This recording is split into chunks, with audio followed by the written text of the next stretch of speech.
आजचं आपलं हे तिसरं सत्र. आजच्या आजचं जे सत्र आहे ते खरं तर खूप इंटरेस्टिंग आहे.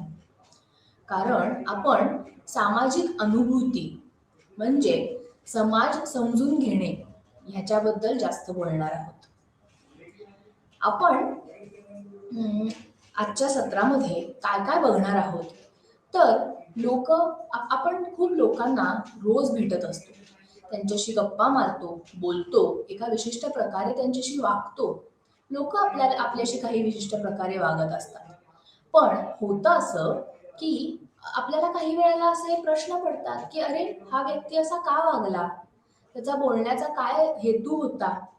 किंवा आपण एखाद्याशी वागतो तेव्हा त्या व्यक्तीलाही वाटत असेल की अरे, ही व्यक्ती आपल्याशी जरा चिडून बोलली, काय हेतू असेल त्यामागचा. किंवा एखादी व्यक्ती खूप आपल्याला मदत करते तर त्यामागचा काय हेतू असेल. या सगळ्या गोष्टी आपण रोजच्या आपल्या वर्तनात वापर करत असतो. आणि असं होतं की सामाजिक परिस्थितीमध्ये आपल्याशी संवाद साधणाऱ्या इतरांची एकंदर छाप ज्या प्रक्रियेद्वारे तयार केली जाते ती देखील आपण समजून घेणार आहोत. शेवटी आपण बघणार आहोत की ऍट्रिब्युशन प्रक्रियेत काय काय चुका घडतात आणि ऍट्रिब्युशन म्हणजे काय. पहिली म्हणजे व्यक्तीची धारणा, म्हणजेच की परसेप्शन. आपण ज्या लोकांशी सामाजिक सभोवतालमध्ये संवाद साधतो त्या लोकांना आपण निर्जीव गोष्टींसारखं वागणूक देतो का, तर नाही.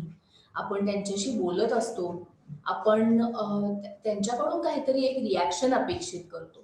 तसाच समोरचा व्यक्ती जर आपल्याशी बोलत असेल तर तो व्यक्ती सुद्धा आपल्याकडून काहीतरी रिॲक्शन एक्सपेक्ट करत असतो. आता आम्ही असे प्रामुख्याने करतो कारण आम्ही लोकांचे त्यांच्या वर्तनामागील हेतूंबद्दल गृहीतक आणि अनुमानांच्या आधारे मूल्यांकन करतो आणि त्यांचा न्याय करतो. बऱ्याचदा आपण व्यक्तीच्या अंतर्गत स्थितीबद्दल असे गृहीतक बनवतो जे त्या व्यक्तीच्या कृतींबद्दल आपण करत असलेला समज आणि निर्णयांवर लक्षणीय प्रभाव टाकतात. व्यक्तीची धारणा हे सामाजिक मानसशास्त्राचे क्षेत्र आहे जे या प्रक्रियेचा अभ्यास करते, ज्याद्वारे आपण आपल्या वास्तविक किंवा आभासी सामाजिक वातावरणात ज्यांच्याशी आपण संवाद साधतो आणि आपण त्यांच्याबद्दल कसे निष्कर्ष काढतो त्या इतर लोकांच्या प्रभावाचा अभ्यास करत असतो. परसेप्शन ही गोष्ट अशी आहे की एखादा व्यक्ती जेव्हा आपल्याशी बोलतो किंवा वागतो तेव्हा असं होतं की आपण आधी आलेल्या अनुभवातनं आपण त्या माणसाकडे बघत असतो. कधी कधी असं होतं की आपल्याला असं वाटतं की अरे, ही व्यक्ती असं वागली कारण याचा स्वभावच असा आहे.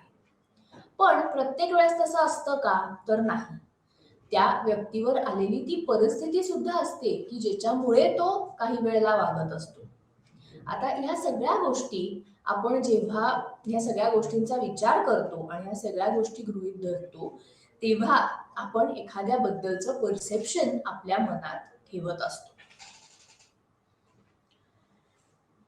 परसेप्शन जेव्हा तयार होतं तेव्हा त्यामागचे काही घटक काय, तर पहिला म्हणजे इम्प्रेशन फॉर्मेशन. इम्प्रेशन म्हणजे काय. आता इम्प्रेशन हे दोन प्रकारचं असतं.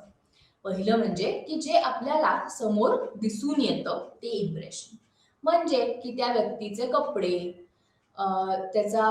त्यांनी केलेला मेकअप असेल किंवा आपण म्हणतो की काही वेळेला केसांची एक प्रकारची एक स्टाईल असते, मेकअप असतो, तो व्यक्ती बोलतो कसा, वागतो कसा. या सगळ्या गोष्टी ज्या असतात ना त्या एका बाह्य गोष्टी असतात. पण असंही होतं काही वेळेस की एखाद्या व्यक्तीला जेव्हा आपण ओळखायला लागतो तेव्हा आपण असं म्हणतो की नाही नाही, हा माणूस ना हा मनाने खूपच चांगला आहे किंवा खूप मदत करणारा आहे, बोलायला खूप शांत आहे, समजूतदार आहे. म्हणजेच काय, तर आपलं तसं इम्प्रेशन त्या व्यक्तीबद्दल झालेलं असतं. प्रत्येक वेळेस आपण जे समोर बघतो, जी छानछोकी समोर बघतो तशीच ऍक्च्युली तो माणूस तसा आहे असं त्याचा अर्थ होत नाही. त्यामुळे कुठल्याही व्यक्तीबद्दलचं इम्प्रेशन तयार करताना खरं तर आपण असं बघितलं पाहिजे की बाह्य गोष्टी आणि अंतर्गत त्या माणसाचा स्वभाव हा कसा आहे हे बघणं अतिशय गरजेचं असतं. दुसरा एक प्रकार किंवा दुसरी एक आपण ज्या प्रकारे बघतो ते म्हणजे ट्रेट सेंट्रलिटी. आता एखादी ट्रेट एखाद्या व्यक्तीबद्दलची म्हणजे काय, तर ट्रेट हा एक खूप डिस्टिंक्ट क्वालिटी त्या माणसाची जी आपण बघत असतो. अ, आपल्याला आता असं होतं की युजली आपण असं करतो की जी ट्रेट किंवा जी गोष्ट आपल्याला त्या व्यक्तीबद्दल पहिले नकारात्मक कळते त्याच गोष्टींकडे आपलं जास्त लक्ष जातं.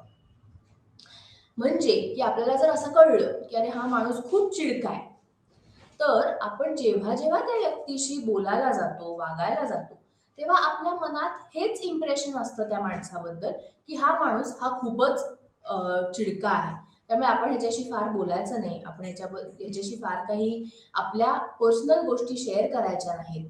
कारण हा जर चिडला तर, किंवा मला काय वाटतंय हे जर मी सांगितलं आणि हा व्यक्ती चिडला तर, ही भूमिका आपण जेव्हा घेतो, खरं तर त्यांनी काय होतं की फॉर नो रिझन आपण त्या माणसाबद्दलचा एक ग्रह तयार करून घेतो. तर हे न करता आपण त्या माणसाला समजून घेणं हे जास्त गरजेचं असतं.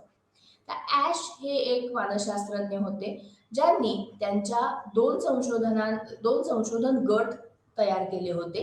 ज्यापैकी एका गटाला त्यांनी काही काल्पनिक अ, व्यक्तीच्या वैशिष्ट्याची यादी सादर केली होती. म्हणजे काय?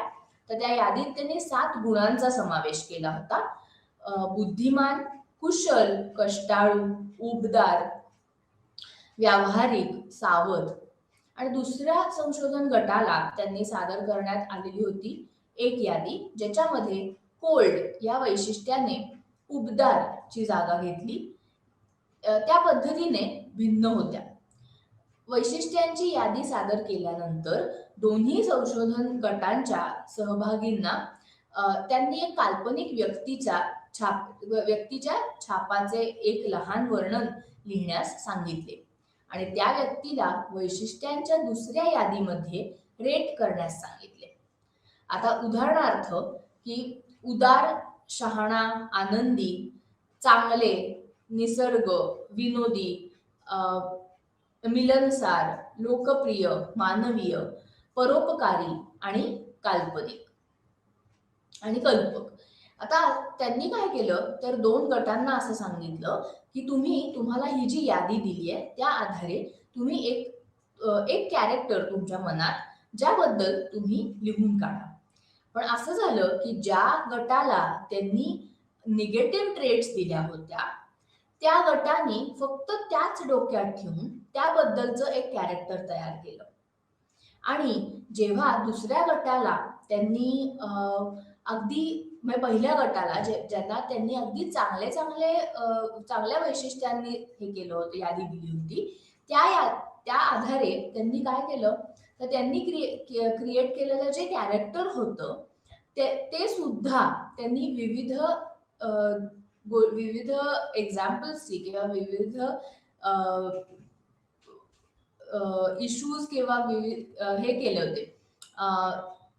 त्या त्या व्यक्तीचा भोवतालचा परिसर कसा असेल, त्याच्यावरती काय परिस्थिती आली असेल, ह्या प्रकारे त्यांनी ते कॅरेक्टर तयार केलं होतं. सो असं दिसून आलं की जी ट्रेट पहिली आपल्या मनावरती बिंबवली जाते ती ट्रेट आपल्या मनामध्ये खूप स्ट्रॉंगली दिसून येते. पहिली छाप, आता हे अतिशय महत्वाचं आहे, आपण ज्याला म्हणतो फर्स्ट इम्प्रेशन. आपण एक उदाहरण घेऊयात की आपला इंटरव्ह्यू आहे आणि आपण एका खोलीत प्रवेश केलेला आहे. काय होतं किंवा आपल्या समोर जेव्हा एखादी व्यक्ती येते तेव्हा आपण काय करतो, पहिलं इम्प्रेशन, असं म्हणतात की first impression is the last impression. पहिलं इम्प्रेशन त्या व्यक्तीबद्दलचं जर खूप लाऊड, खूप मोठ्यांदा बोलणारी, खूप एक्स्ट्रा वेगंट असा जर आपल्यावर छाप पडला तर आपल्याला ती व्यक्ती कायमची तशीच वाटायला लागते. आपण जेव्हा एका गटामध्ये सामील होतो किंवा आपण कुठल्या तरी एका महत्वाच्या क्लायंटला भेटायला जातो, तेव्हा आपण काय करतो, तर वी मेक शुअर की आपला अपिअरन्स, आपण घातलेले कपडे, आपण केलेला मेकअप, आपण घातलेली ज्वेलरी, मुलांच्या बाबतीत असेल की त्यांनी केस व्यवस्थित आहेत ना, कपडे व्यवस्थित घातलेत ना. म्हणून असं नेहमी आपल्याला का सांगतात, की आपण जेव्हा कोणालाही भेटायला जातो, तेव्हा आपण आपला अपिअरन्स हा कायम फॉर्मल ठेवला पाहिजे. फॉर्मल कपडे आपण जर एकंदर बघितलं, तर ते नीटनेटके आणि व्यवस्थितच दिसतात.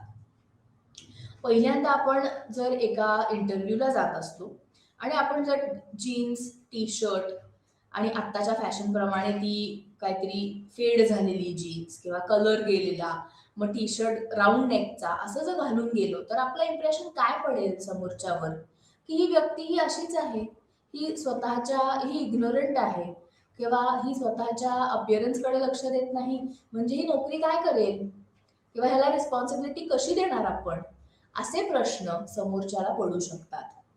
सामाजिक मानसशास्त्रज्ञांनी प्राथमिकतेचे प्रभावासाठी प्राथमिकतेच्या प्रभावासाठी विविध स्पष्टीकरण प्रस्तावित केलेले आहे. सर्वप्रथम एखाद्या व्यक्तीची छाप सुरुवातीला तयार झाल्यानंतर त्या व्यक्तीबद्दल प्राप्त झालेल्या माहितीवर आपण कशी प्रक्रिया करतो यावर त्याचा परिणाम होतो.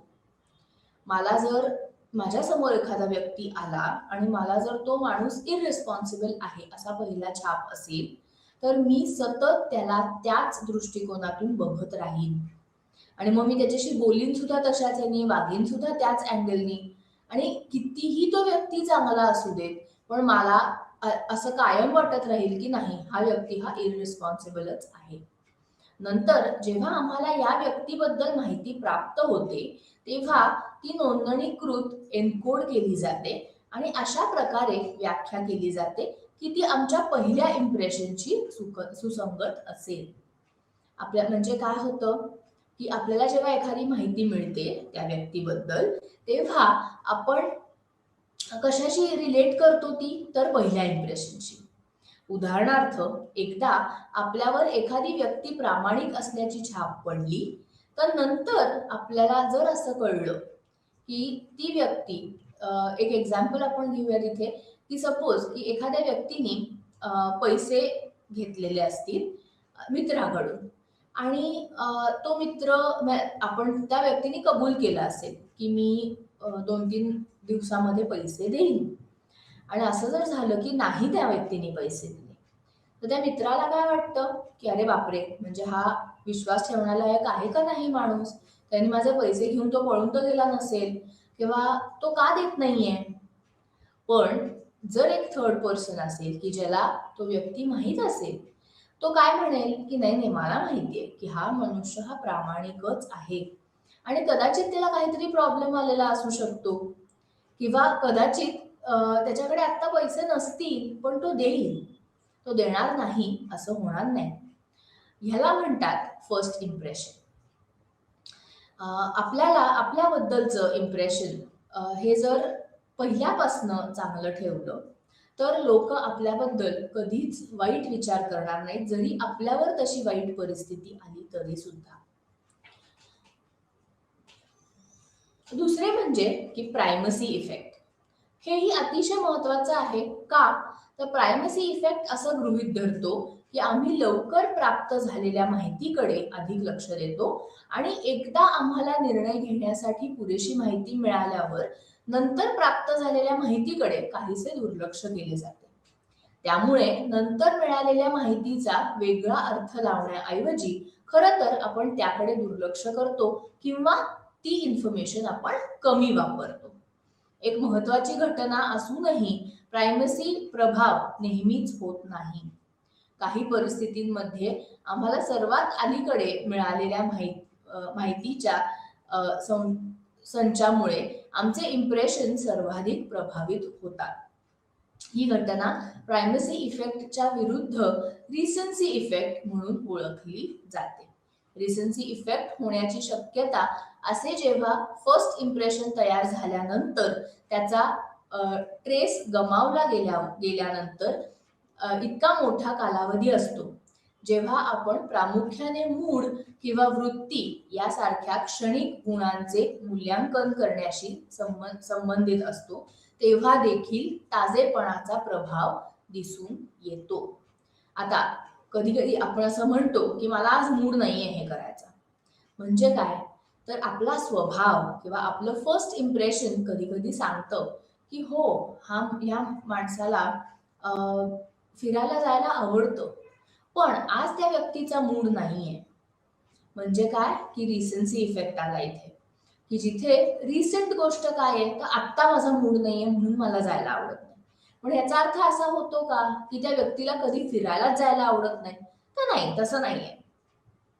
याला आपण रिसेन्सी इफेक्ट म्हणतो. आणि प्रायमसी इफेक्ट म्हणजे आधीची माहिती जी असते ती जेव्हा त्याचा वापर जेव्हा जास्त केला जातो आणि रिसेंट माहिती असते ती तेव्हा थोडीशी बाजूला ठेवली जाते.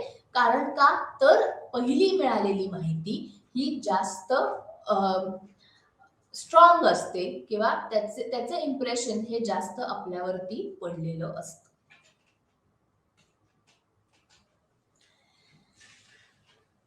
दोषाचे सिद्धांत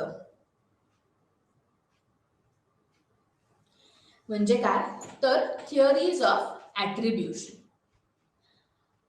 आपल्या सामाजिक सभोवतालच्या लोकांशी संवाद साधताना आम्ही मुख्यत्वे त्यांचे वर्तन आणि त्याचे परिणाम यावर लक्ष केंद्रित करतो.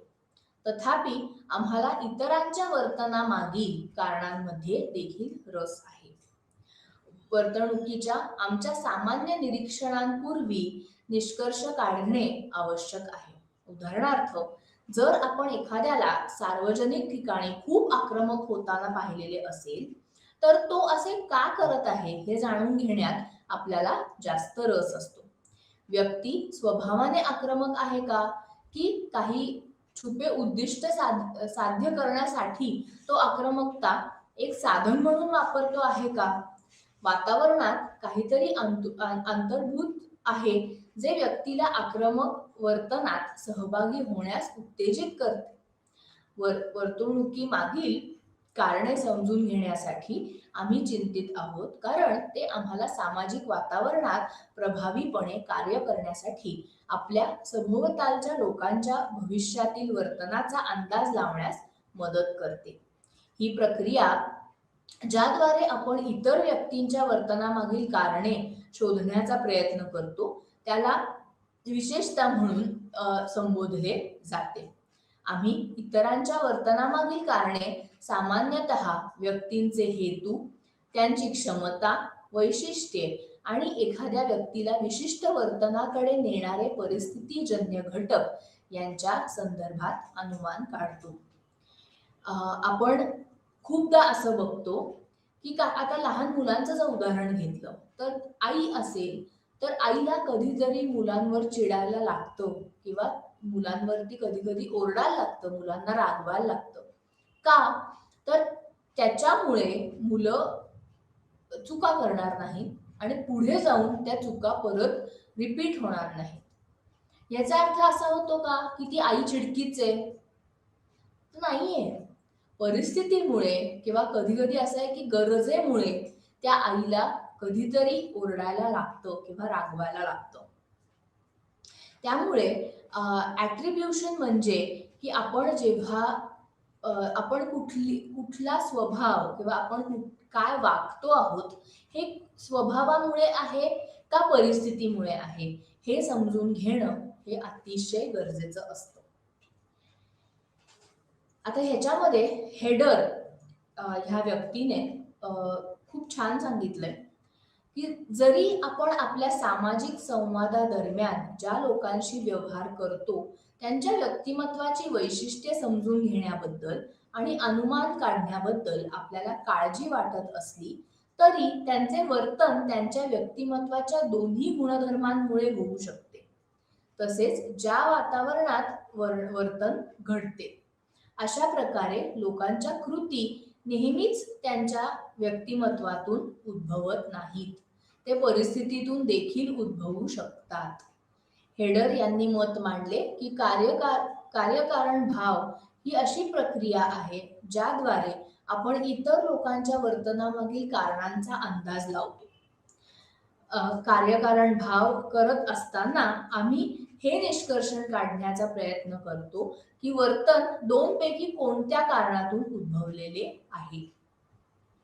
आपण जेव्हा हे उदाहरण घेतलं की एखादा खूप अग्रेसिव्ह झालेला माणूस जर आपल्याला रस्त्यावरती दिसला तर तो तसं वागण्यामागचं कारण काय हे आपण समजून घेणं हे जास्त गरजेचं असतं. तो व्यक्ती कुठल्या तरी वेगळ्या कारणामुळे अग्रेसिव्ह झालेला असू शकतो. खरं तर त्याचा स्वभाव तसा नसेलही, पण त्याला त्या परिस्थितीने भाग पाडलेलं असू शकतं. त्यामुळे कुठल्याही व्यक्तीबद्दल आपण त्या व्यक्तीला जज करणं हे न करता आपण त्याच्या वागण्यामागचं कारण काय हे जेव्हा आपण समजून घेतो तेव्हा आपण असं म्हणू की आपण जास्त चांगल्या प्रकारे लोकांना समजून घेतलंय. ज्ञानतर्क वापरून इतर लोकांच्या वर्तनामागील कारणे शोधण्याचा प्रयत्न करतात. वर्तनाची कारणे शोधण्याची प्रक्रिया आणि पद्धत भोळे शास्त्रज्ञ म्हणून केली जाते आणि ती वैज्ञानिक पद्धतीसारखीच आहे. हेडरने प्रस्तावित केले की कार्यकारण भाव करत असताना लोक प्रामुख्याने वर्तन व्यक्तीच्या अंतर्गत स्थितीशी संबंधित आहे की नाही हे समजून घेण्यावर लक्ष केंद्रित करतात, ज्याला डिस्पोजिशनल ॲट्रिब्युशन असं म्हणतात, किंवा पर्यावरणीय घटकांना परिस्थितीजन्य विशेषता म्हणून संदर्भित करतात.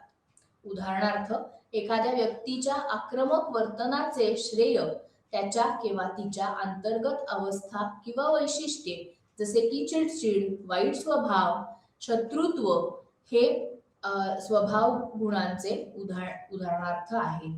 दुसरीकडे परिस्थितीजन्य घटकांपासून उद्भवलेल्या आक्रमक वर्तनाचा न्याय करणे जसे की चिथावणी अंतर्गत आक्रमक असणे परिस्थितीजन्य विशेषतः संदर्भित असतात.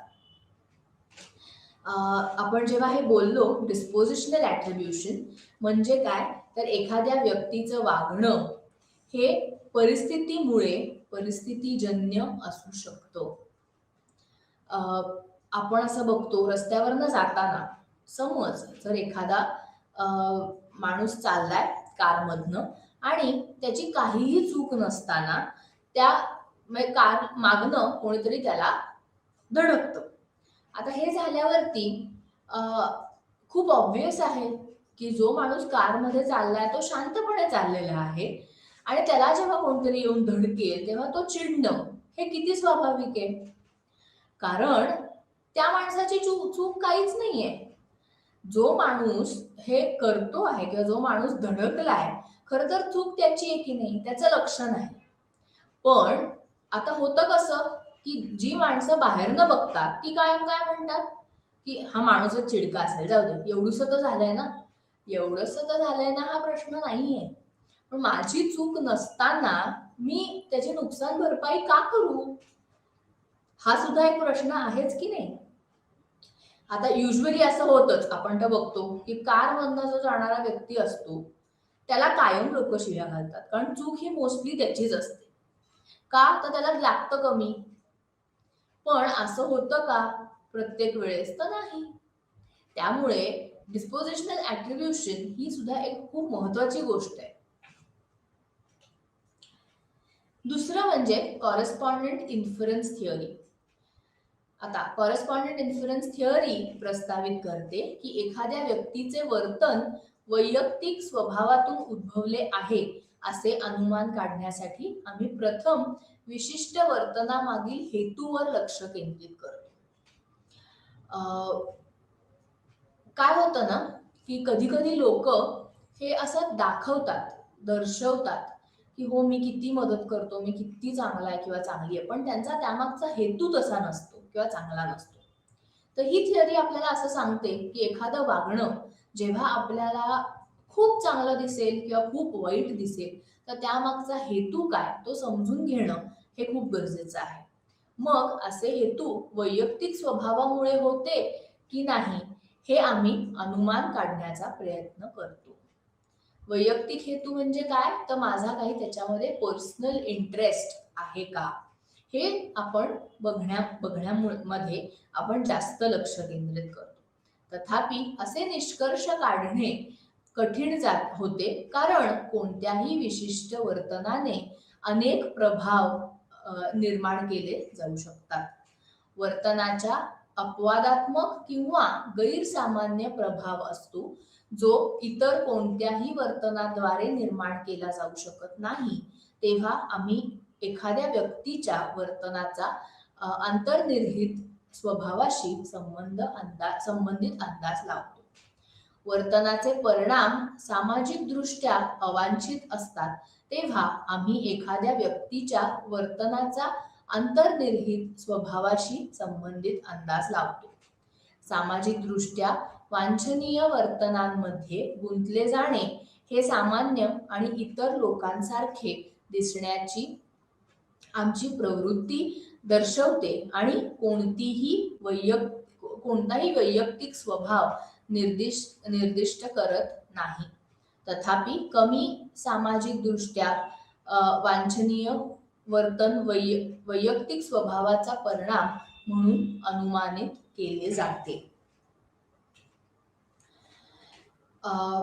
आपण जेव्हा हे बघत असतो तेव्हा किंवा रादर आपण नेहमी बघतो की एखादा व्यक्ती आपल्याला खूप आपल्याशी वाईट वागतो किंवा आपल्याला दिसतं की तो वाईट वागतोय, पण प्रत्येक वेळेस त्या व्यक्तीचा हेतू काय आहे हे बघणं तर गरजेचं आहेच, पण त्या मागचं तो जे वागलाय हा त्याचा खरोखर स्वभाव आहे का हे बघणं सुद्धा तितकंच गरजेचं आहे. शेवटी वर्तणूक व्यक्तीच्या वैयक्तिक स्वभावाचा परिणाम आहे हे अनुमान काढण्यासाठी पर्सिव्हर वर्तनाच्या आदर्शतेचे मूल्यांकन करतो. सामान्यतः म्हणजे एखाद्या व्यक्तीकडून दिलेल्या सामाजिक परिस्थितीत सामान्यपणे अपेक्षित असलेल्या वर्तनाचा संदर्भ आहे. जेव्हा वर्तन परिस्थितीमध्ये सामाजिक नियमांशी जुळत नाही, तेव्हा असे दिसते की वर्तन मुक्तपणे निवडले गेले आहे आणि प्रश्नातील व्यक्तीवर जबरदस्ती केलेली नाही. जोन्स आणि डेव्हिस यांनी पुढे असा युक्तिवाद केला की सामाजिक नियमांचे पालन करणारी वर्तणूक सामान्यतः वैयक्तिक स्वभावाबद्दल प्रकट होत नाही. वैकल्पिकरित्या सामाजिक नियमांचा विरोध करणारे वर्तन वैयक्तिक स्वभावांना दिले जाते. म्हणजे की बाहेर जाऊन आपण जेव्हा रूल्स फॉलो करतो, ते रूल्स म्हणजे किंवा रादर ते रूल्स फॉलो करणं म्हणजे तो त्या व्यक्तीचा स्वभाव झाला असं होत नाही. ह्याच्यातलं एक उदाहरण आपण खूप चांगलं घेऊयात, ते म्हणजे की ट्रॅफिक रूल्स फॉलो करणं. आपल्याला असं दिसतं की समोर पोलीस दिसला तरच तो माणूस थांबतो, पण पोलीस नसेल तर तो सिग्नल तोडून गेला असता. म्हणजे काय, तर तसे नियम आहेत, त्याला पोलीस पकडतील म्हणून देखील तो थांबला, नाहीतर तो थांबला नसता. म्हणजेच काय, तर स्वभाव हा नियम पाळण्याचा नाहीये, नियम मोडणे हाच आमचा स्वभाव आहे. पण समोर काहीतरी एक डेडलाईन किंवा एक आपल्याला समोर तो व्यक्ती दिसतोय की ज्याच्यामुळे आपल्याला पैसे भरायला लागू शकतात, आपल्यावरती आपल्याला त्याचा खर्च होऊ शकतो आणि लोक नावं ठेवू शकतात, केवळ ह्या विचारांनी तो व्यक्ती थांबतो. अशा प्रकारे संवादक अनुमान सिद्धांत सांगते की इतरांचे वर्तन, त्यांचे स्थिर गुणधर्म आणि स्वभाव घटक म्हणजे आम्ही त्यांच्याबद्दल संबंधित निष्कर्षापर्यंत पोहोचण्याची शक्यता आहे, असे निष्कर्ष काढण्याची शक्यता आहे.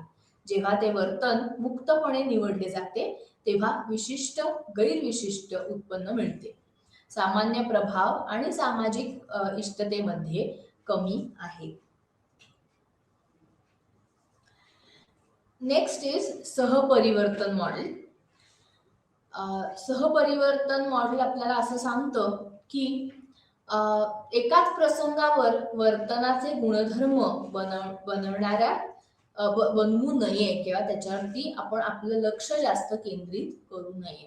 तथापि वास्तविक जीवनातील परिस्थितींमध्ये आम्ही अनेक उदाहरणांमधून मिळालेल्या माहितीच्या आधारे व्यक्तीच्या वर्तनाचे गुणधर्म बनवतो. अशी बहुविध वर्तणूक निरीक्षणे आणि तुलना केवळ कार्यकारण भावाची प्रक्रिया सुलभ करत नाही, तर विशेषताची अचूकता देखील वाढवतात. केली यांनी प्रस्तावित केले की आम्ही एखाद्या व्यक्तीच्या वर्तनाशी संबंधित माहितीवर अनेक निरीक्षणांमधून मिळवलेल्या माहितीवर शास्त्रज्ञ करतो, त्याच प्रकारे प्रक्रिया करतो आणि त्याचे विश्लेषण करतो. केलीने असा युक्तिवाद केला की वर्तनाचे विविध संभाव्य घटक किंवा कारणे असू शकतात. ही कारणे ओळखण्यासाठी सहपरिवर्तन तत्व लागू केले जाते. आम्ही वर्तनाचे श्रेय त्या घटकाला देतो जे वर्तन घडते तेव्हा उपस्थित असते आणि जेव्हा वर्तन अयशस्वी होते तेव्हा अनुपस्थित असते. वर्तनासह बदलणारे कारण हे जास्त गरजेचं महत्वाचे आहे. आता ह्यात कसं होतं की केलीने असं सांगितलंय की आपण जे वागतो त्याच्या मागे काही घटक असतात, म्हणजेच की कारणे असतात आणि ती कारणे समजून घेणं हे गरजेचं आहे. मी जसं मगाशीच म्हणाले की एखादा व्यक्ती हा चिडका आहे असं म्हणणं फार सोपं आहे, पण आपण असा विचार करतो का की तो व्यक्ती का चिडला असेल? तो त्याचा खरोखर स्वभाव आहे का? तर नाही, स्वभाव नसेलही, परिस्थितीमुळे तो व्यक्ती तसा झालेला असेल.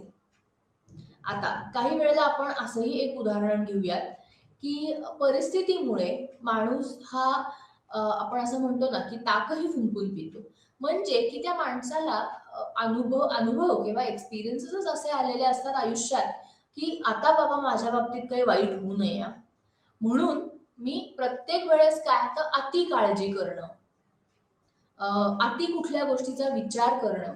पण खरोखर तुम्ही जर त्या व्यक्तीशी बोललात, त्याला मनमोकळं होऊ दिलं, तर तो व्यक्ती तसा नसेल सुद्धा. तो व्यक्ती तितकाच ह्युमरस असेल, तो छान सगळ्यांना हसवेल, बोलेल, पण आधीच्या परिस्थितीमुळे आधीच्या अनुभवामुळे असं होतं की तो तो व्यक्ती असा त्याला असं सारखं मनात येतं की बापरे मी पुढे गेलो आणि काही वाईट झालं तर, आणि म्हणून तो तशी काळजी घेत असतो. आता इथे अजून एक उदाहरण आहे की समजा तुमच्या ऑफिसकडे जात असताना तुम्हाला रस्ता अपघात झाल्याचे लक्षात आले. अपघाताची किमान 2 संभाव्य कारणे असू शकतात, अंतर्गत कारणे आणि बाह्य कारणे. अंतर्गत कारणे म्हणजे काय तर अपघातात सहभागी असलेल्या व्यक्तीची वैयक्तिक वैशिष्ट्ये, जसे की खडबडीत वाहन चालवणे. बाह्य कारणे काय असू शकतात तर इतरांनी अचानक वाहन चालवणे, खराब झालेल्या रस्त्याचा अचानक संपर्क येणे. केली यांनी प्रस्तावित केले की वर्तन अंतर्गत कारणांमुळे होते की बाह्य कारणांमुळे होते हे निर्धारित करण्यासाठी परिवर्तनाचे तत्व वापरताना लोक 3 प्रकारच्या माहितीवर लक्ष केंद्रित करतात: एकमत, सुसंगतता आणि विशिष्टता. आता होतं कसं की आपण खूपदा हे बघतो, मी मगाशी सुद्धा तुम्हाला हेच उदाहरण दिलं की आपण जात असतो, एखादा व्यक्ती आपण बघतो की तो कारमधनं छान चाललाय आणि त्याला मागणं कोणीतरी येऊन धडकले. आता ह्याच्या मागे अंतर्गत काही कारणे आहेत का बाह्यच कारणे आहेत? अंतर्गत कारणे म्हणजे जो काही नॉर्मल स्पीड आहे त्याच्यापेक्षा तो जरा जास्त स्लो चाललाय असं होऊ शकतं, आणि म्हणून मागचा आलेला त्याला अंदाज आला नाही आणि तो धडकला असं होऊ शकतं. पण बाह्य कारणे काय आहेत की तो व्यक्ती जो मागणं आलाय तोच धडकलाय, त्याच्यामध्ये त्या व्यक्तीची जो कारमध्ये बसलाय त्याची चूक नाहीये. एकमत, आता ह्याच्यात कसं होतं की आपण 3 प्रकारे कुठल्याही सिच्युएशनचा आपण विचार करतो. एकमत, सुसंगतता आणि विशिष्टता. एकमत म्हणजे दिलेल्या उत्तेजक किंवा इव्हेंटवर लोक ज्या प्रमाणात प्रक्रिया देतात त्याच प्रमाणात त्या प्रमाणाचा विचार करणं. याचा संदर्भ आहे की सर्व लोक सारखेच वागतात किंवा फक्त काही लोक त्या प्रकारे वागतात. उदाहरणार्थ, रस्त्याच्या त्या बाजूने वाहन चालवणाऱ्या सर्व व्यक्तींना अपघात झाला किंवा फक्त ती व्यक्ती ज्याला रस्त्याच्या त्या बाजूने वाहन चालवताना अपघात झाला असेल. म्हणजे की लोक असाही बोलणारी लोक अशी असतात की अरे एवढं काय त्याचं लक्ष नव्हतं का, किंवा त्यांनी मागे बघितलं नाही का. आता हे होत असताना काय होतं, तर जो व्यक्ती विचार करत असतो त्याच्या मनावरती पण तसेच त्याच्या मनातही तेच विचार यायला लागतात की जे लोक बोलतायत. त्यामुळे प्रत्येकाचं त्यामागचा ओपिनियन हा लोक काय म्हणतायत त्याच्यावरती जास्त हे होतं. सुसंगतता म्हणजे ती व्यक्ती ज्या प्रमाणात वेगवेगळ्या प्रसंगी आणि परिस्थितींमध्ये सारखीच वागते. जर एखाद्या व्यक्तीला अनेक वेगवेगळ्या प्रसंगी अपघात झाला तर त्याचे किंवा तिचे वागणे सातत्यपूर्ण असते. जर त्याला पूर्वी कधीही रस्ता अपघात झाला नसेल तर त्याच्या किंवा तिच्या वागण्यात सातत्य कमी आहे. ज्या व्यक्तीला असं होतं की आधी त्याने एक ऍक्सिडेंट अनुभवलेला आहे, त्या व्यक्तीचा जर परत ऍक्सिडेंट झाला तर त्याचं वागणं वेगळं असतं. पण जर पहिल्यांदा ज्या व्यक्तीचा ऍक्सिडेंट होतो त्याचं वागणं हे खूप वेगळं असतं. त्याच्यामध्ये भीती असते, लागलेलं असेल तर त्याच्यामध्ये दुखत असतं किंवा पेन असतो. या सगळ्या गोष्टी त्या वागण्यातनं दिसत असतात. विशिष्टता म्हणजे ती व्यक्ती ज्या प्रमाणात विविध उत्तेजना किंवा घटनांमध्ये विशिष्ट पद्धतीने वागत असते. व्यक्ती कमी वेगळेपणा दाखवेल जर तो सर्व परिस्थितींमध्ये सारखाच वागला, तर उच्च विशिष्टता असेल जेव्हा व्यक्ती फक्त विशिष्ट परिस्थितींमध्येच वर्तन दाखवतो. ती व्यक्ती जेव्हाही गाडी चालवते तेव्हा रस्ता अपघातात सामील होत असल्यास इतर रस्त्यांवर गाडी चालवतानाही तिचे वागणे वेगळेपणा, तिच्या वागण्यामध्ये वेगळेपणा हा कमी दिसतो. ती व्यक्ती इतर रस्त्यांवर अपघातात अडकली नाही तर त्याच्या वर्तनात वेगळेपणा जास्त असतो. जी व्यक्ती आपण म्हणतो ना की एखादा व्यक्ती असेल ना तर तो सतत कुठेही असेल, सरळ रस्ता असू देत, खडबडीत असू देत, तो व्यक्ती पडतोच. पण जर एखाद वेळेस असं झालं की तो व्यक्ती पडला नाही किंवा नीट लक्ष देऊन चालला तर मग असं होतं की त्याच्या वागण्यामध्ये काहीतरी वेगळेपणा आहे. वर्तणुकीचे कार्यकारण भाव लोक त्या वर्तनाशी संबंधित असलेल्या सहमती, सुसंगतता आणि विशिष्टता माहितीच्या विशिष्ट संयोजनावर अवलंबून असते. लोक सहसा वर्तनाचे श्रेय अंतर्गत कारणांना देतात. म्हणजे की व्यक्ती, ड्रायव्हरची वैयक्तिक वैशिष्ट्ये. जेव्हा वर्तन एकमताने कमी असते, वेगळेपणा कमी असतो आणि सातत्य जास्त असते. या उलट लोक सहसा बाह्य कारणांना, म्हणजेच की इतर ड्रायव्हर्सद्वारे खडबडीत वाहन चालवणे, संदर्भ किंवा खराब झालेला रस्ता, वर्तनाचे श्रेय देतात जेव्हा वर्तन एकमताने उच्च असते, वेगळेपणा उच्च असतो आणि सातत्य जास्त असते. आता असं होतं की आपल्या बरोबर आपण जर रिक्षाने जात असलो तर एखादा व्यक्ती, एखादा रिक्षावाला, आपण त्याला सांगितलं की बाबा जरासा खड्डे बघून चल हा थोडा, आणि तो व्यक्ती जर अगदी हमखास खड्ड्यातनं गेला तर आपण काय करतो, तर त्याच्या अंतर्गत कारणांकडे आपण लक्ष देतो. मग म्हणजे काय की तो व्यक्ती असाच आहे, रिक्षावाले कायम असेच असतात, ते नेहमी मागची चाकं खड्ड्यातनच घालवतात वगैरे.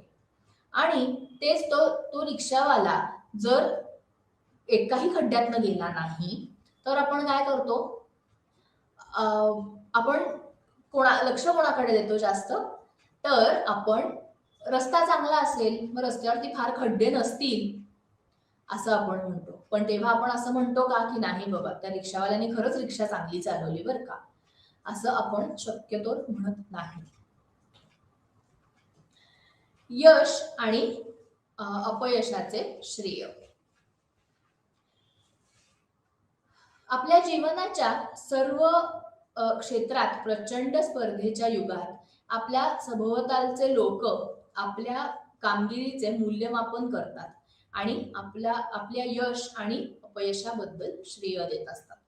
उदाहरणार्थ, एखाद्या महत्वाच्या स्पर्धेत क्रीडा संघाच्या यशाचे श्रेय अनेक कारणांमुळे असू शकते. संघाच्या यशाचे श्रेय संघातील सदस्यांची आंतरिक क्षमता, संघातील सदस्यांनी केलेले परिश्रम, कमकुवत कमकुवत प्रतिस्पर्धांमुळे सहस्पर्धा किंवा नशीब देखील असू शकते. अशा प्रकारे यश किंवा अपयशाचे 4 घटक असू शकतात: क्षमता, प्रयत्न, कामाची अडचण आणि नशीब. यश किंवा अपयश यामागील या 4 घटकांपैकी कोणते खरे कारण आहे हे ठरवण्यासाठी जाणकार प्रथम यश किंवा अपयशाच्या नियंत्रणाने स्थान निश्चित करतात. म्हणजेच यश किंवा अपयशाचे कारण अभिनेत्यामध्ये अंतर्गत किंवा स्वभावात्मक विशेषता होते, किंवा ते काही पर्यावरणीय घटकांमुळे बाह्य किंवा परिस्थितीजन्य विशेषता होते. दुसरे म्हणजे पर्सिव्हर्स यश किंवा अपयशाच्या स्थिरतेची डिग्री ठरवतो. म्हणजेच परिणामामागील कारण अभिनेत्याचे किंवा वातावरणाचे स्थायी वैशिष्ट्य होते किंवा ते भिन्न होते. कारणांचे आंतरिक बाह्यत्व आणि स्थिरता अस्थिरता या पैलूंचा निर्णय घेतल्यानंतरच यश किंवा अपयशाचे अंतिम श्रेय जाणणारा ठरवू शकतो. खूपदा असं होतं की आपल्याला एखाद्या गोष्टीमध्ये यश किंवा अपयश हे येत असतं. आता आपण जेव्हा आपल्याला एखाद्या व्यक्तीला जेव्हा यश मिळतं, त्याला खूप चांगले मार्क मिळतात, तेव्हा आपण काय करतो, तर आपण 2 गोष्टींकडे बघतो. एक म्हणजे खरंच त्या मुलाने खूपच कष्ट केले आणि त्याला खूप चांगले मार्क मिळाले, असंही म्हणणारी लोक असतात. काही लोक असे असतात की तो काय तसा मुळातच हुशार आहे, म्हणजे काय त्यांनी फार कमी अभ्यास केला तरी त्याला चांगलेच मार्क मिळतात, असंही म्हणणारी लोक असतात. काही लोक असतात जे म्हणतात की अरे याचं तर काय नशीब कायमच चांगलं असतं. अरे पण नशीब चांगलं असतं म्हणून तो मुलगा जर फक्त असंच म्हणत बसला की माझं नशीब खूप छान आहे पण अभ्यासच केला नाही, तर त्याचं नशीब झळकणार आहे का कुठेतरी? तर नाही, त्याला कष्ट हे करावेच लागणार आहेत. त्यामुळे आपण कोणाच्याही यशाबद्दल जेव्हा बोलतो ना, तेव्हा एक अंतर्गत किंवा एक स्वभाव असणं आणि त्या व्यक्तीला बाह्य गोष्टींचा सुद्धा सपोर्ट मिळणं, ह्या 2 गोष्टी खरं तर महत्वाच्या असतात कुठलंही यश मिळण्यामध्ये. पण जेव्हा एखाद्या व्यक्तीला अपयश येतं, तेव्हा ती व्यक्ती कारण सांगताना काय काय कारण सांगते, तर विविध कारण सांगते. आणि तेव्हा काय होतं की आपण आंतरिक किंवा अंतर्गत कुठल्या गोष्टी न बघता आपण बाहेरच्या लोकांवरती किंवा बाहेरच्या परिस्थितीवरती आपण ती परिस्थिती जास्त हे धरतो की ह्या कारणीभूत धरतो की ह्याच्यामुळे मला अपयश आलं. आणि ज्या व्यक्तीला यश मिळतं त्या व्यक्तीला मात्र आपण तितकं त्याला क्रेडिट देत नाही. तर हे न करता आपण जेव्हा यश मिळाले किंवा आपण जेव्हा एखाद्याला कॉंग्रॅच्युलेट करतो, तेव्हा या दोन्ही गोष्टींचा इक्वली विचार करायला पाहिजे. ही क्षमता ही डेफिनेटली असतेच असते. प्रत्येक जण तेवढा करू शकतो किंवा प्रत्येकामध्ये ती क्षमता असते. प्रयत्न हे तर डेफिनेट आहेतच की प्रयत्न केल्याशिवाय कष्ट केल्याशिवाय आपल्याला यश मिळू शकत नाही. नशिबाचा भाग ही असतोच डेफिनेटली. आणि कामाची अडचण कमी किंवा जास्त याचा सुद्धा खूप महत्वाचा भाग आहे. आता आपण हे जे सगळे ऍट्रिब्युशन्स बघितले किंवा ऍट्रिब्युशनच्या थिअरीज बघितल्या, त्यामागे काही त्रुटी किंवा पक्षपाती आहेत. मूलभूत विशेषता त्रुटी. मूलभूत विशेषता त्रुटी ही अशा प्रवृत्तीला सूचित करते ज्यामध्ये आपण परिस्थितीजन्य किंवा बाह्य घटकांचा प्रभाव वाढवतो आणि वर्तनाचे श्रेय देताना स्वभाव किंवा अंतर्गत घटकांचा प्रभाव कमी करतो. मी जे मगाशी म्हणलं तसं की ह्या मागे काय होतं की आपण कुठल्याही गोष्टीचं श्रेय हे आपण स्वभाव किंवा अंतर्गत ज्या आपल्या किंवा एक पर्सनॅलिटी किंवा स्वभाव जो म्हणतो त्याला आपण देत नाही, तर आपण बाह्य गोष्टींना आपण जास्त कारणीभूत धरतो. दुसरं म्हणजे की अभिनेता निरीक्षक पूर्वाग्रह इतरांच्या वागणुकीचे श्रेय अंतर्गत किंवा स्वभावी घटकांना देण्याच्या प्रवृत्तीला सूचित करतो, तर परिस्थितीजन्य किंवा पर्यावरणीय घटकांना आपल्या स्वतःच्या वर्तनाचे श्रेय देतो. उदाहरणार्थ, परीक्षेत अनुत्तीर्ण होणारा विद्यार्थी त्याचा निकाल, कठीण प्रश्नपत्रिका, अत्यंत काटेकोर मूल्यमापन, तयारीसाठी पुरेसा वेळ न मिळणं, कुटुंबातील काही अचानक व्यस्तता इत्यादी याचे समर्थन करतो. तथापि तो किंवा ती इतर विद्यार्थ्यांच्या समान निकालांचे स्पष्टीकरण देतो. त्यांच्या क्षमतेचा अभाव, निष्काळजीपणा, अनुशासनहीनता इत्यादी असे दिसून आले आहे की क्लिनिकल सेटिंग्स मध्ये क्लिनिकल प्रॅक्टिशनर्स त्यांच्या ग्राहकांच्या समस्या त्यांच्या अंतर्गत स्थिर स्वभावाशी संबंधित असतात, तर क्लायंट परिस्थितीजन्य घटकांद्वारे त्यांच्या समस्यांचे समर्थन करत असतात. एक अतिशय महत्वाची गोष्ट आहे, आपण मुलांना बघतो की नाही, परीक्षा देतात, परीक्षेत कमी मार्क मिळाले तर त्याची जबाबदारी कोणाची, तर शिक्षकांची. का? कारण त्यांनी क्वेश्चन पेपर अवघड काढला, त्यांनी व्यवस्थित मार्क्स दिलेच नाहीयेत, मला ह्याला जास्तच मार्क मिळायला हवे होते, ह्याला कमीच दिलेत, किंवा त्यांनी खूप स्ट्रिक्टली पेपर चेक केलाय, मला तेवढा वेळच मिळाला नाही अभ्यासाला, टीचरने अचानक परीक्षा घेतली. हे सगळी कारणं मुलं देत असतात. पण जर त्या मुलाला चांगले मार्क मिळाले तर त्याचं श्रेय कोणाला? मग टीचरला मिळतं का? प्रश्नपत्रिका सोपी काढली, खूप वेळ दिला होता अभ्यास करायला, असं कुठला तरी विद्यार्थी म्हणतो का? तर नाही म्हणत. आता ह्याच्या मागे म्हणजे थोडक्यात ह्याचा अर्थ काय, तर कुठलंही अपयश येतं तेव्हा माणूस हा अंतर्गत गोष्टींचा विचार न करता बाह्य परिस्थितीचा जास्त विचार रादर बाह्य परिस्थितींची जास्त कारणं देतो. आणि ही एक त्रुटी ही अतिशय महत्वाची आहे. Next is self serving bias. आता सेल्फ सर्व्हिंग बायस म्हणजे एक सामान्य प्रवृत्ती ज्याची आपण आपल्या कर्तृत्वासाठी प्रशंसा करतो, परंतु आपल्या अपयशासाठी स्वतःला जबाबदार समजत नाही. मी जे म्हणलं ते की आमचा दावा आहे की आम्ही आमच्या पूर्ण क्षमतेमुळे एखाद्या कार्यात यशस्वी झालो, तथापि आम्ही आमच्या अपयशांना दुर्दैवाने किंवा कार्यातील अडचणसह न्याय ठरवतो. म्हणजे काय की जर यश मिळालं तर ते माझ्यामुळे, पण जर अपयश आलं तर ते दुसऱ्यांमुळे, हे आपण सतत करत असतो. एक व्यक्ती म्हणून जेव्हा आपण काहीतरी महत्वपूर्ण साध्य करतो तेव्हा आपला स्वाभिमान वाढवण्याची, अपयशाचा सामना करताना आत्मसन्मानाचे रक्षण करण्याची तीव्र गरज असते. मिलर आणि रॉस यांनी यशाचे अंतर्गत श्रेय स्वसंवर्धन पूर्वाग्रह म्हणून आणि अपयशाचे बाह्य श्रेय संरक्षण पूर्वाग्रह म्हणून संबोधलेले आहे. म्हणजे काय होतं की जेव्हा मला यश मिळतं तेव्हा सगळं श्रेय हे कोणाला, तर मला स्वतःला, माझ्या स्वभावाला.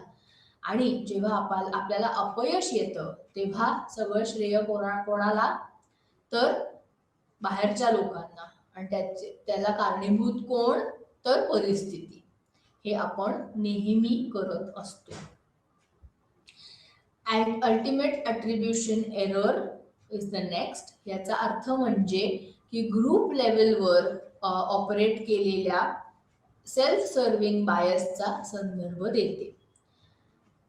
हे सूचित करते की विशेषतः बनवताना आपल्या स्वतःच्या गटाचा बचाव करणाऱ्याची प्रवृत्ती आपल्याकडे आहे.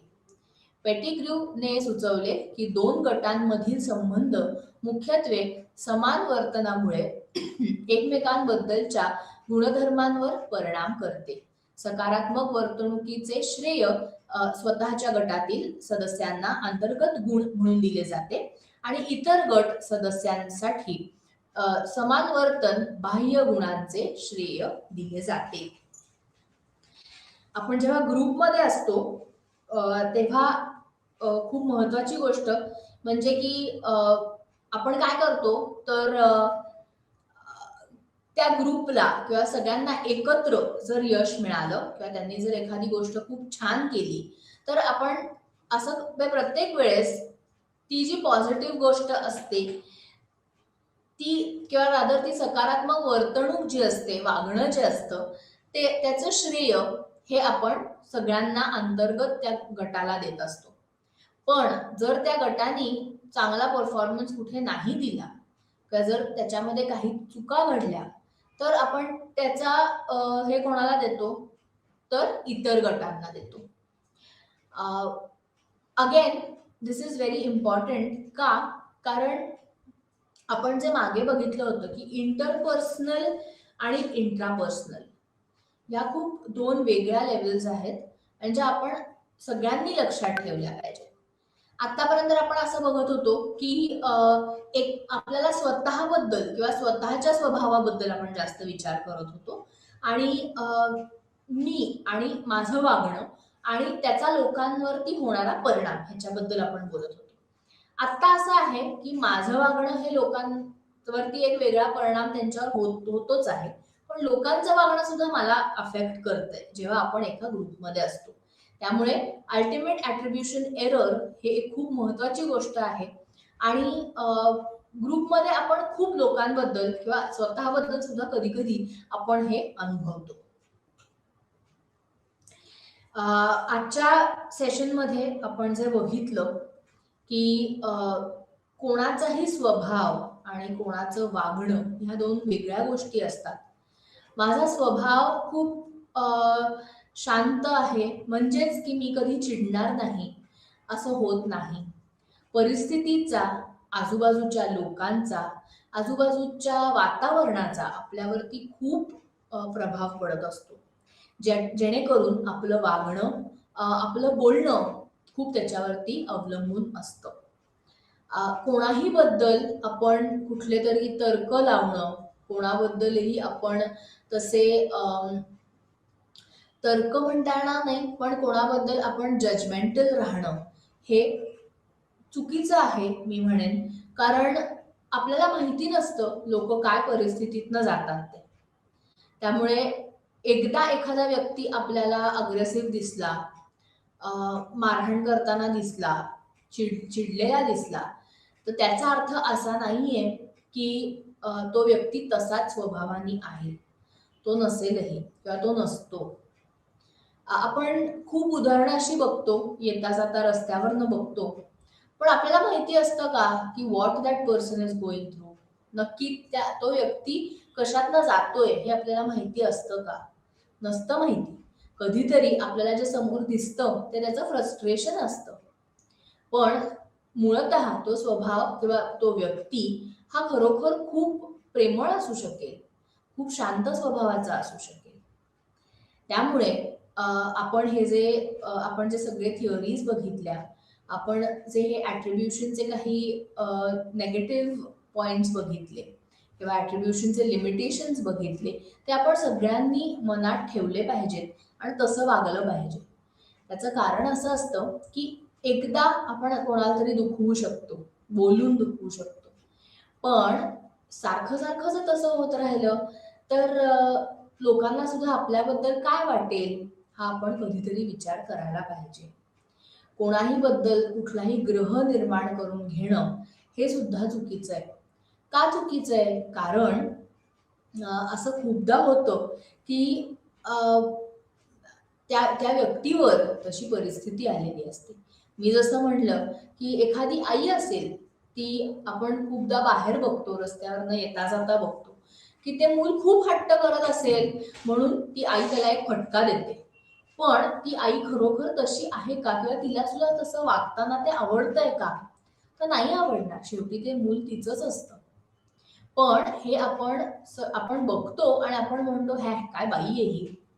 पण तसं खरं नाहीये. ती त्या मुलाला किंवा त्या मुलीला चांगली शिस्त लावायचा प्रयत्न करतेय. त्याला चांगले मॅनर्स शिकवतेय, की रस्त्यावर न जाताना, येता-जाता प्रत्येक गोष्ट मागायची नाही. हे आपल्याला आई शिकवत असते लहानपणापासून. कधीतरी असं होतं, की ते मुलंही जास्त चिडचिडं वागायला लागतं, हट्ट करायला लागतं आणि त्या आईला तसं वागणं गरजेचं असतं. अ, खूपदा आपण बघतो हल्ली, की शाळेत असे नियम आहेत, की पनिशमेंट नाही द्यायची मुलांना, पण फक्त रिवॉर्ड द्यायचं. ते खरोखर बरोबर आहे का? याने असं होतंय, की मुलांनाही ती सवय लागायला लागली आहे, की जर मला परीक्षेत चांगले मार्क मिळाले, तर ते माझ्यामुळे मिळाले. पण मी जर परफॉर्म नाही चांगलं केलं, तर ते एक्सेप्ट करणं, की हो माझ्याकडनंही तेवढा अभ्यास कमी झाला किंवा मी तेवढं लक्ष दिलं नाहीये अभ्यासाकडे आणि म्हणून मला कमी मार्क मिळाले. हे एक्सेप्ट करायची तयारी सुद्धा हल्ली मुलांमध्ये उरलेली नाहीये. आणि आपण जेव्हा हे बघतो आहोत, याचा परिणाम कुठे होतो? तर मुलं जेव्हा मोठी होणार आहेत, तेव्हा त्यांच्यावर खूप होत असतो. कारण का? तर पुढे मुलं मोठी होतील, ऑफिसला जातील, नोकऱ्या करतील, पैसे कमवायला लागतील. पण त्याच्यामध्ये जर चुकून काही चुकलं एखाद्या कुठलीही गोष्ट, तर त्याची जबाबदारी ती मुलं कधी घेणार नाहीत. आणि हे हे कुठनं चालू होतं? तर शाळेपासनं, घरातनं. मी अगदी पहिल्या सेशनमध्ये बोलले होते, की मूल जन्माला येतं, तेव्हापासनं ते मूल शिकत असतं. आपण ज्या लर्निंगच्या थिअरीज बघितल्या, की ज्याच्यामध्ये पावलोनी एक एक्सपेरिमेंट केला होता. तो कुत्र्यावरती केला होता. तो प्राणी असून तो कुत्रा शिकतो, की हो हा आवाज आला म्हणजे मला खायला मिळणार आहे. तसंच लहान मूल, की ज्याला 5 आपण सेन्सेस आहेत म्हणतो, की आपल्याला ऐकू येतं, दिसतं, वास येतो. ह्या इट इज व्हेरी ऑब्व्हियस की माणूस हा तर सगळ्या प्राण्यांपेक्षा सर्वात श्रेष्ठ आहे आणि त्यामुळे आपण जे शिकतो ते लाईफ लॉंग आपल्या लक्षात राहतं आणि ते शिकणं खरं तर आपण पॉझिटिव्हली वापरलं पाहिजे. खूपदा असं होतं की मी खूप बघत असते आजूबाजूला की लोक किंवा रादर आई वडील असतात ते मुलांना हे करतात म्हणजे एनकरेज करतात पण कधी कधी आपण म्हणतो की नसते लाड करणं हे चुकीचं आहे. आता ह्या सगळ्या गोष्टी अशा आहेत की ज्या आपण लक्षात ठेवल्या पाहिजेत. आपण जे शिकतो आहोत ते आपल्या रोजच्या आयुष्यामध्ये आपण अप्लाय केलं पाहिजे. हे करत असताना आपण इतरांना सुद्धा ह्या गोष्टी जर सांगितल्या तर मला नक्की आय नो फॉर शुअर की त्या सगळ्यांना हे पटेल आणि लोक जर तशी वागायला लागली तर सगळ्यांचाच ह्याच्यामध्ये फायदा आहे. धन्यवाद.